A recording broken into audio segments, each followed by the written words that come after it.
نساء، سورہ مائدہ، سورہ توبہ، سورہ رعد، سورہ نحل، سورہ حج، سورہ نور، سورہ احزاب، سورہ محمد، سورہ فتح، سورہ حجرات، سورہ رحمان، سورہ حدید، سورہ مجادلہ، سورہ حشر، سورہ الاحزاب، صف، الجمعہ، المنافقون اور تغابن، سورۃ الطلاق اور تحریم۔ اس کی ابتدائی 10 آیتیں سورۃ نصر، یہ وہ صورتیں ہیں جنہیں اللہ تبارک و تعالیٰ نے مدینہ منورہ میں نازل فرمایا۔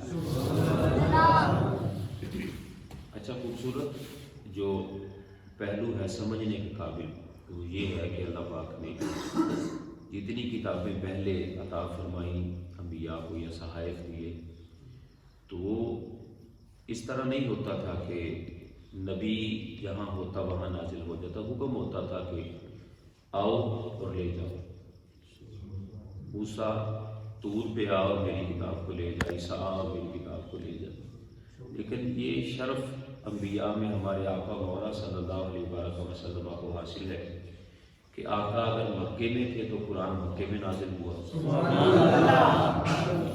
اگر آقا ہجرت کر کے مدینہ آئے تو قرآن مدینے میں نازل ہوا، اگر نبی پاک اپنی چارپائی پہ لیٹ گئے تو قرآن نازل ہوا، اگر نبی جنگ پہ چلے گئے تو تب قرآن نازل ہوا، اگر نبی صحابہ میں بیٹھ گئے تو قرآن تب نازل ہوا۔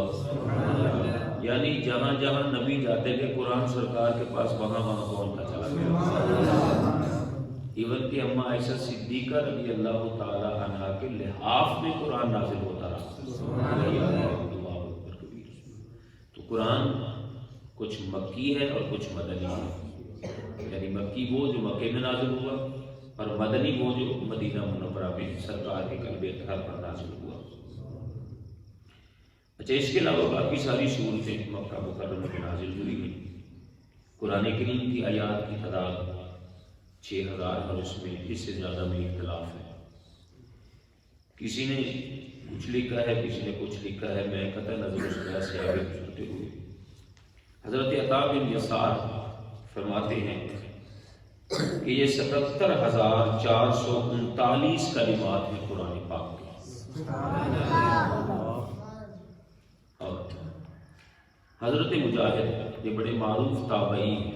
تابعی وہ ہوتا ہے کہ جس نے ایمان کی حالت میں اپنی آنکھوں سے صحابی رسول کی زیارت کی ہو، اور صحابی وہ بنتا ہے کہ جس نے ایمان کی حالت میں چہرہ مصطفیٰ کو دیکھا۔ تو یہ حضرت مجاہد فرماتے ہیں کہ قرآن کے حروف کی تعداد 3,21,180 ہے، یہ تعداد۔ اور حضرت فضل بن یسار کے نزدیک یہ 3,23,015 حروف ہیں۔ اور ایک قول یہ بھی ہے، ابو محمد الحمانی کا ہے کہ حجاج نے اپنے زمانے میں قراء، حفاظ اور کاتبوں کو جمع کر کے قرآن کریم کے حروف کی گنتی کرنے کو حکم دیا، تو وہ فرماتے ہیں کہ سب نے اتفاق کیا کہ یہ 3,40,740 حروف قرآن پاک۔ یہ وہ باتیں ہیں جو قرآن کی تفسیر میں آپ کو سمجھنی ضروری ہے تاکہ انسان قرآن کریم کا پورا لطف اٹھا سکے۔ اچھا، اس کی تفصیل آگے لمبی ہے اور میں اس تفصیل میں نہیں جانا چاہتا۔ آئیے اب دوسری بات کو شروع کرتے ہیں، اور وہ بات بہت خوبصورت ہے۔ کل ہم نے سمجھا تھا کہ قرآن کو قرآن کیوں کہتے ہیں، اور آج ہم سمجھنے کی کوشش کریں گے کہ یہ جو صورتیں ہیں انہیں سورت کیوں کہتے ہیں۔ سورت کا مادہ سین، واو اور را ہے۔ سور یہ سورت کا مادہ ہے۔ مادہ اسے کہتے ہیں کہ جس سے لفظ نکلتے ہیں، کسی چیز کی اصل ہوتی ہے، اسے پھر آگے لفظ بنتے ہیں۔ تو سور کا معنی بلندی ہے، برتری ہے، شرف ہے، فضیلت ہے، سطوت ہے، شوکت ہے، جاہ و جلال ہے، زور ہے اور دبدبہ ہے۔ یہ سور کا معنی ہے۔ تو اس سے سورت نکلی۔ ایک سورت ہوتی ہے صاد سے، ایک سورت ہوتی ہے سین سے۔ جو سین سے صورت ہے وہ جو قرآن پاک کی صورت ہے وہ صورت ہوگی، جو سوا سے صورت ہے یہ آپ کا چہرہ ہوگا۔ اللہ اکبر۔ لفظ سورہ کا مفہوم سمجھنے کے لیے اتنا ہی بیان کر دینا کافی ہے کہ عربوں کے ہاں یہ لفظ، اہل عرب کے ہاں یہ لفظ اس عمارت کے لیے بولا جاتا ہے جو خوبصورت بھی ہو اور منزل بمنزل آسمان کی طرف بلند بھی ہو۔ اہل عرب ایسی عمارت اور ایسی منزل کو صورت کہتے ہیں۔ منزل خوبصورت ہو اور فلور پہ فلور بنے ہوئے ہوں آسمان کی طرف، 5 فلور 6 فلور 8 فلور 10 فلور ایسے ایک ساتھ متصل ہوں تو انہیں اہل عرب صورت کہتے ہیں۔ تو یہ قرآن کو صورت اس لیے کہا جاتا ہے کہ اس میں 114 منزلیں، قرآن کی صورت 114 منزلیں ہیں۔ تو یہ اس اعتبار سے اگر دیکھیں گے کہ وہ خوبصورت بھی ہو، قرآن سے خوبصورت اور کیا ہو سکتا ہے، اور پھر متصل ہو، منزل با منزل اوپر کی طرف جا رہی ہو، تو اس کی 114 منزلیں ہیں اور ہر منزل کو صورت کہتے ہیں۔ تو اس سے معلوم ہوا کہ اہل عرب خوبصورت اور بلند عمارت کی ہر منزل کو صورت کہتے ہیں، اور کسی عمارت کی پہلی منزل اس عمارت کی بنیاد کہلاتی ہے۔ بنیاد، نی جسے کہتے ہیں، کسی زبان میں ایرے کہتے ہیں، کسی زبان میں بنیاد کہتے ہیں، یہ کسی بھی منزل کی اصل ہوتی ہے، اصل۔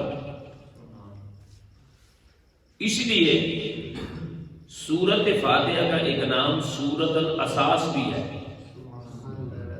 سورت فاتحہ جو کہ پہلی سورت ہے قرآن پاک کی، تو یہ اس کی بنیاد بنی، تو اس لیے اس سورت فاتحہ کا ایک نام سورت الاساس بھی ہے، اور اساس بنیاد کو کہتے ہیں،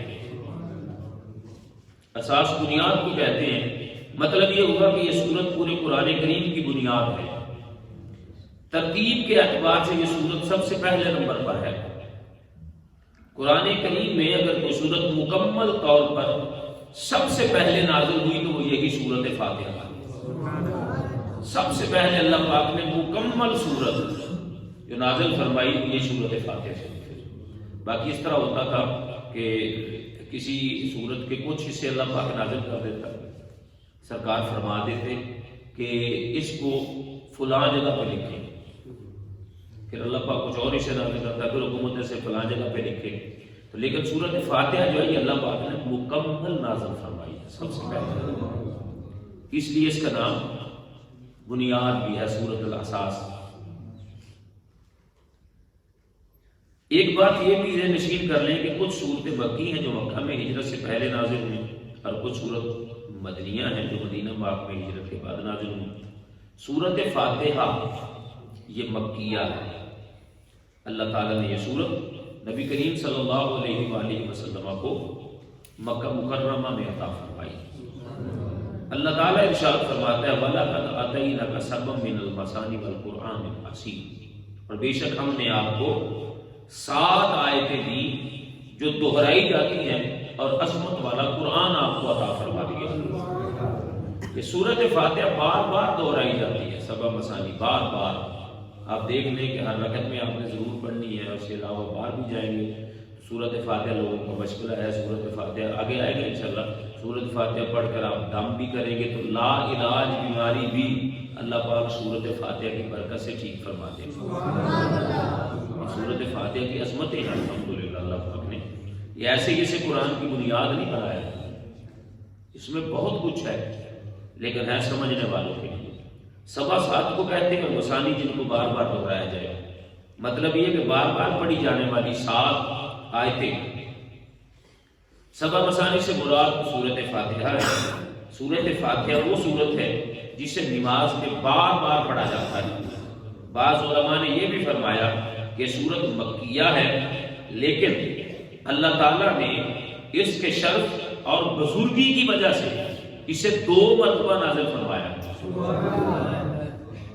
یعنی اس کی عظمت اتنی ہے اس سورت فاتحہ کی کہ اللہ پاک نے اسے 2 مرتبہ نازل فرمایا، ایک مرتبہ مکہ مکرمہ میں اور دوسری مرتبہ مدینہ منورہ میں۔ اللہ کتنی برکت والی یہ سورہ ہے جو اللہ پاک نے ہمارے لیے نازل فرمائی۔ چاہیے. تو کوشش کریں کہ قرآن کو صحیح معنوں میں سمجھیں، اور قرآن کو سمجھنے کے لیے آپ کو یا تو خود قرآن پڑھنا پڑے گا، اور اگر آپ خود نہیں پڑھ سکتے تو پھر کسی پڑھنے والے کے پاس بیٹھنا پڑے گا، وہ آپ کو قرآن پڑھائے.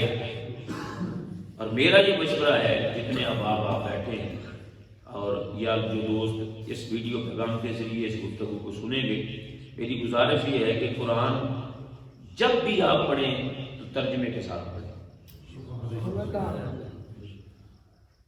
کیونکہ ہم اجمی لوگ ہیں، ہمیں نہیں پتہ اللہ پاک آرڈر کیا دے رہا ہے. تو جب ہم ترجمہ پڑھیں گے تو آپ کو یہ بات سمجھ آ جائے گی کہ یہاں پر اللہ پاک نے ہمیں یہ حکم عطا فرمایا ہے، اللہ کا یہ آرڈر ہے جو ہم نے ماننا ہے. یہاں پر اللہ تعالیٰ ہم پہ یہ انعام کر رہا ہے، اور اس جگہ پہ اللہ تعالیٰ ہمیں عذاب کی نوید سنا رہا ہے کہ اگر تو بعد ہے تو یہ عذاب بھی ہوگا.